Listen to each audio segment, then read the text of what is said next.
right, guys, time to kick off the quadratic formula. This is day 1 of the quadratic formula.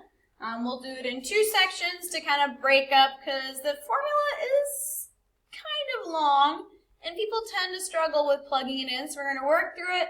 Basic stuff today, a little bit more advanced stuff tomorrow. All right, first thing I want you to do is to take a look at the picture on the next slide when I go to it, and you are going to time yourself. So you're going to pause on the next slide when I go to it and take 30 seconds to memorize as much as you possibly can. Ready? Go. Pause it. Remember as much as you possibly can about this picture. Maybe, well, don't write stuff down, but think about it in your head. Think about it, think about it. I'm going to have to keep moving on, so pause and time yourself. Okay? How many air conditioners were in that picture? Write that down somewhere if you can remember. What was underneath everything? Write that down somewhere, see if you get it right. What kind of bee was on the outside? What did he look like? What kind of bee was on the inside? He looked different. What math symbol was under the root? In other words, was it plus, minus, times, division? What math symbol was outside the root? What was around the happy bee? All right, so on the next slide, we're going to actually show you what connects with what in our formula. So write those things down, go back and see if you need to answer those questions again, and we'll see how well you did. All right, so take a look at the picture, see how well you answered the questions. Here is the actual formula, and here's the picture that goes with it. Negative b, because there's an angry negative b on the outside, plus or minus the square root, kind of like that tree root that we have there, all over, square root of b squared, so there's a happy b with the square around it, minus 4ac, AC like air conditioner units, those are air conditioners, all over 2a, like a double A battery.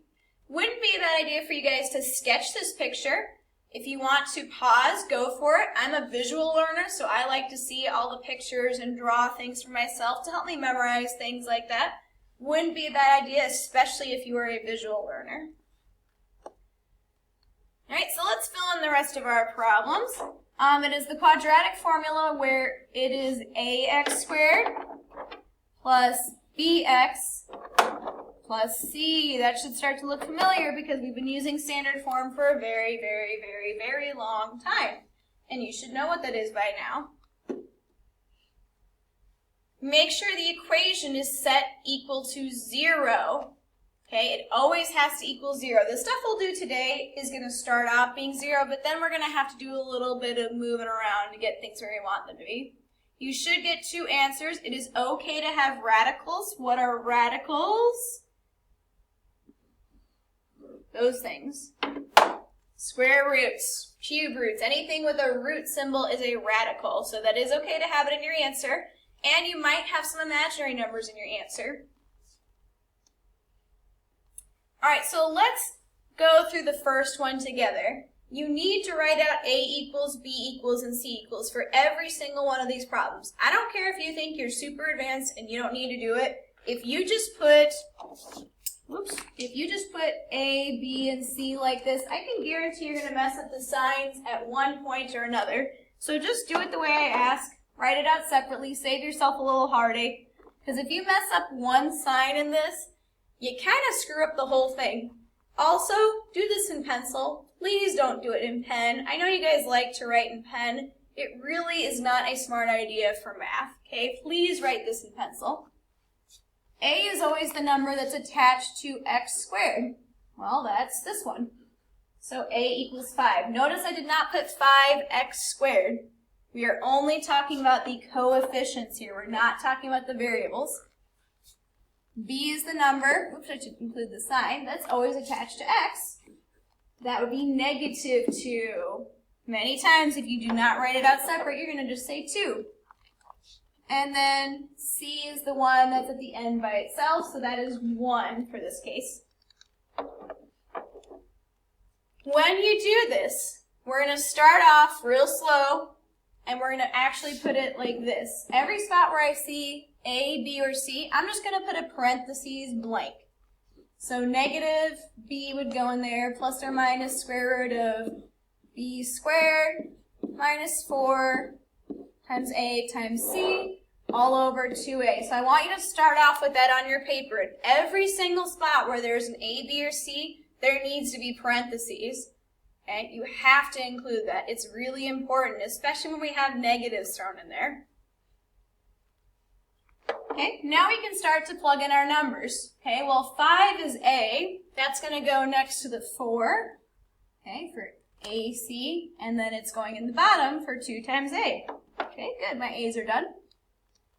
B is negative 2, so it's negative 2 plus or minus the square root of negative 2 squared. Just following my formula, by the way, that's how I know where to put all my numbers. C is 1, that's the only spot where we put a 1. Okay, now here comes the work. That part was pretty easy, but now we have to actually simplify it, and there's a lot to simplify here. So let's do it one at a time. Negative 2 on the outside. Well, 2 negatives make it into positive 2. Okay, well that part wasn't too scary. I know the bottom part's going to be 10. Let's get that out of the way, because that's pretty easy too. Now the inside part. Let's do this in not one step. Those of you that like to jump steps and get things wrong, slow it down, do one step at a time. Negative 2 squared is not negative 4. It is positive 4. And it is minus 4 times 5 times 1. Well, 4 times 5 times 1 is 20. Cool, that part's done. Okay. Keep going. 2 is still on the outside. 10 is still on the bottom. Square root. What is 4 minus 20? Well, that's negative 16. Still not done yet, because now I have to figure out what to do with negative 16. Well, 16 is actually a perfect square. So it's 2 plus or minus 4 over 10. Hopefully you guys noticed what I'm missing, because it's a negative 16. I have to include letter I. Do not forget that. Don't try to combine. If there's a negative there, you're not going to be able to do it. Now, normally we would stop here because you can't combine 2 and 4i. You can't combine 4i and 10.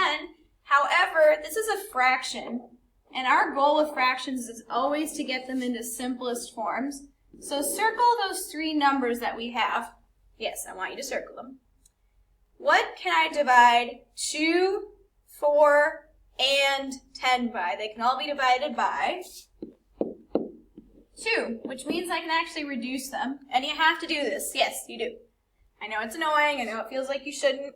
But ACT, standard tests, CBAs, they will have the simplest form, not this answer. 2 divided by 2 is 1. Plus or minus 4 divided by 2 is 2. Still has the I there, notice. And 10 divided by 2 is 5. Check and make sure, is there anything I can combine? Nope, all of those are simplified. There's finally my answer. I warned you, there's a lot of work for this one. Okay, copy that down, rewind if you need to hear it again. Like I said, this is kind of a tough section. There's a lot of stuff going on with this. Alright, so I do want to show you on this next one why we use quadratic formula, because like you saw in the first example, it's kind of a pain in the butt to work through. So you don't always need to use quadratic formula. Take a look at the example you have. You can actually solve this by factoring. Okay, pause here, see if you can actually factor it on your own. Okay, you should know what that word means by now, guys. You have to memorize what factoring means. Okay, anytime you see nothing in front of x squared, that should be an automatic flashing red light in your head that you should try to factor first. Okay, so pause here, try it, and then replay when you're ready.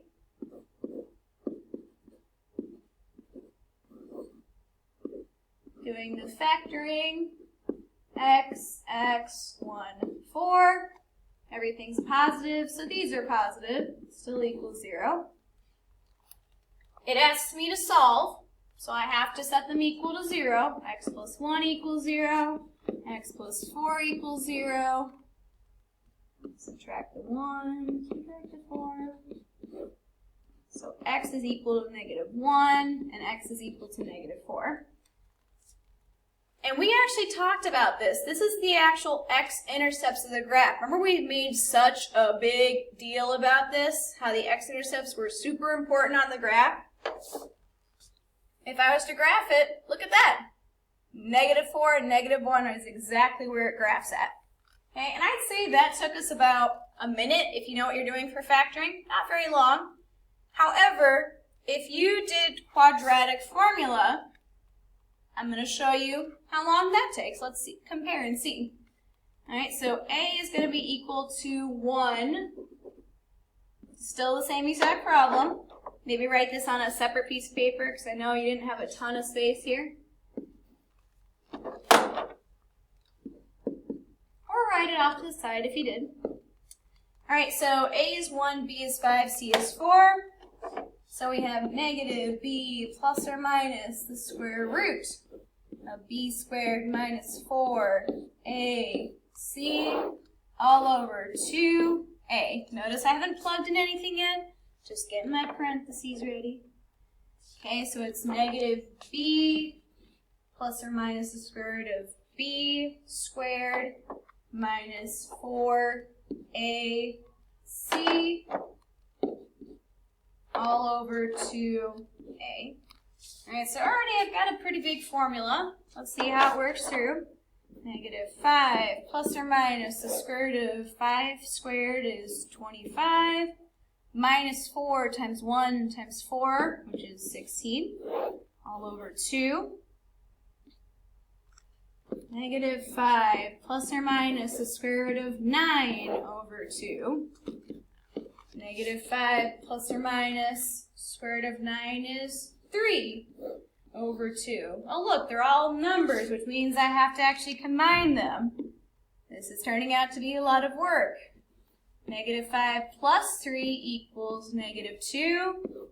Still have to divide it by 2. Well, that means one of my answers is negative 1. Go us, that's the same thing we got above. Negative 5 minus 3 over 2. That's negative 8 divided by 2, which is negative 4. Hey, look at that. Same answers we got above. Only we did a crap ton more work than we had to do for factoring. Okay, so my point is, if you see a 1 in front of x squared, check to see if you can factor it because you're probably going to cut the time you have to do this problem in half. You can do quadratic formula. Obviously, it still works, but it's kind of a pain. So you might not want to do that. Pause here, copy that down, working on the next problem. Last one we're going to do for this part of the day. See if you can write out what A equals, B equals, and C equals by yourself. I'm going to write them down, starting to run out of time, so I'm going to jump through this a little bit more quickly. If you feel like you need to hear it again, replay this section, that's fine. Again, it's negative b plus or minus the square root of b squared minus 4ac all over 2a. You say it enough, you're going to memorize it. All right. 3 is going to go here and here. Those are my A spots. See if you can fill in the rest. Pause here, fill it in yourself.